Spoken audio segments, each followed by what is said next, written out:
সম্মানিত উপস্থিতি, যে যেখান থেকে আমাদের প্রতিবেদনটি দেখছেন সকলকে আমাদের ব্যক্তিগত পক্ষ থেকে শুভেচ্ছা এবং অভিনন্দন জানাচ্ছি। আমি নবদ্বীপ।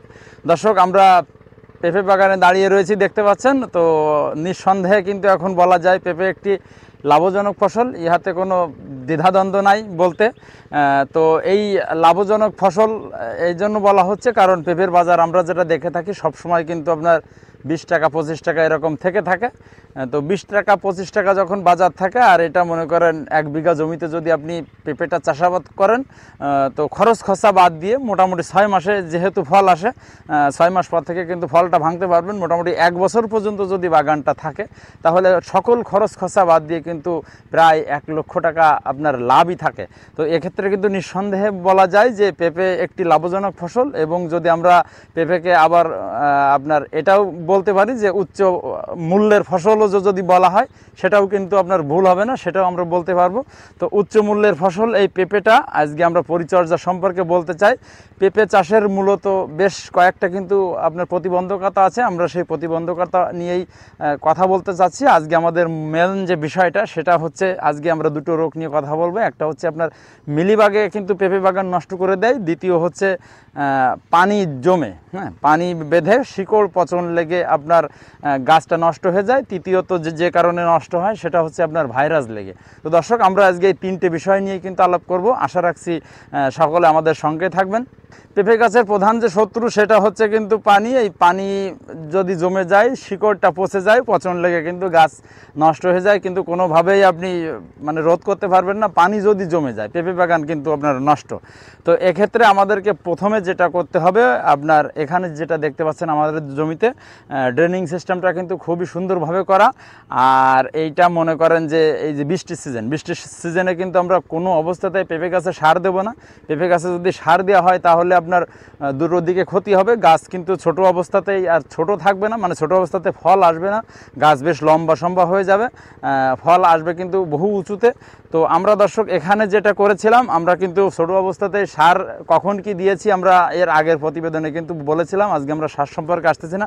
আমরা সার একটু কম দিয়ে মোটামুটি বাগানটা কিন্তু টিকিয়ে রেখেছি। গাছগুলো দেখতে পাচ্ছেন যে আমার মাথা সমান কিন্তু উঁচু হয়ে আছে, মোটামুটি গাছের যা ফল আছে মোটামুটি ভালো। এখনও পর্যন্ত কিন্তু আমরা সার দিচ্ছি না। আর পানি নিষ্কাশন ব্যবস্থা, এই যে এখান থেকে আরও 10 থেকে 15 দিন আগে আমরা কিন্তু পানি নিষ্কাশনের জন্য একটা ড্রেন কেটে দিয়েছিলাম, দেখতে পাচ্ছেন। তো আমরা কিন্তু এখন দাঁড়িয়ে রয়েছে মোটামুটি ভাদ্র মাসের আমরা শেষের দিকে দাঁড়িয়ে আছি। এই আরও 10 থেকে 15 দিন পর এই যে ক্যানেলটা দেখতে পাচ্ছেন, এই ক্যানেলের উপর দিয়ে জাস্ট আরও একবার প্রায় 1 ইঞ্চি আপনার মাটি আপনার নিচু দিয়ে আরও একবার কিন্তু ড্রেন কেটে দেবো, যাতে পানিটা জমতে না পারে। আর মাটিগুলো কিন্তু গাছের গোড়ায় দিয়ে দেবো। আমাদের প্রথম কাজ শেষ হলো। দ্বিতীয়ত যেটা আসে মিলিবাগের কারণে কিন্তু আপনার শখের বাগান নষ্ট হয়ে যেতে পারে। তো দর্শক, আমরা আমাদের বাগানে কিন্তু সঠিক সময় মতো আর কি কীটনাশকগুলো ইউজ করি, বিধায় কিন্তু এখানে আমি আপনার মিলিবাগটা আপনাদের দেখাতে পারতেছি না। মিলিবাগটা জাস্ট পেঁপে গাছের গায়ে লেগে থাকে, পেঁপের গায়ে লেগে থাকে, সাদা আপনার তুলোর মতো খানিকটা।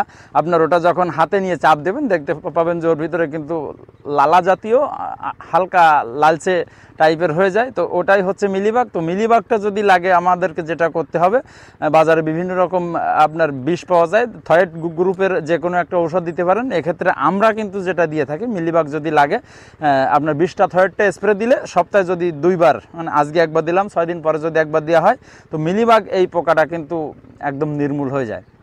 তৃতীয়ত যে কারণে আপনার বাগানটা নষ্ট হয়ে যেতে পারে সেটা হচ্ছে আপনার ছত্রাক। আর এটাই কিন্তু প্রধান কারণ। ছত্রাকের কারণে কিন্তু বাগান অধিকাংশ পেঁপে বাগান নষ্ট হয়ে যায়। আমাদের ডুমুরিয়াতে কিন্তু এবার বহু জায়গায় পেঁপে আপনার রোপণ করা হয়েছিল। তো ছত্রাকজনিত কারণে অর্ধেকের বেশি গাছই কিন্তু মারা গিয়েছে। এক্ষেত্রে আমাদের যে ঔষধটা প্রয়োগ করতে হবে সেটা হচ্ছে ভার্টিমেগ, একতারা এবং রিডোমিল গোল্ড। দর্শক, এই 3টা ঔষধ যদি আমরা একত্রে 15 দিন পর স্প্রে দিই তাহলে কিন্তু ছত্রাক লাগার সম্ভাবনা খুবই কম থাকে। পেঁপে বাগান পরিচর্যা সম্পর্কে মোটামুটি আমরা আজকে যে ধারণাটা দিলাম এই সবটুকু কিন্তু আমরা শিখেছি উপজেলা কৃষি অফিস থেকে বিভিন্ন ট্রেনিংয়ের মাধ্যমে। তো আপনার যদি পেঁপে বাগান থেকে থাকে অবশ্যই কিন্তু আপনি এই সিস্টেম অ্যাপ্লাই করে অবশ্যই করতে পারেন। এক্ষেত্রে আপনি অবশ্যই লাভবান হবেন। আর পেঁপে চাষ সম্পর্কে বিভিন্ন রকম সাহায্য এবং সহযোগিতা যদি আপনি পেতে চান, সব থেকে ভালো সাহায্য এবং সহযোগিতা আপনার সংশ্লিষ্ট যে কৃষি অফিস আছে সেখান থেকে আপনি পেতে পারেন। তো দর্শক, আজ এ পর্যন্তই। আমাদের ভিডিওর কোনো অংশ যদি আপনার ভালো লেগে থাকে অবশ্যই আমাদেরকে কমেন্ট করে জানাবেন। ভালো থাকবেন, সুস্থ থাকবেন।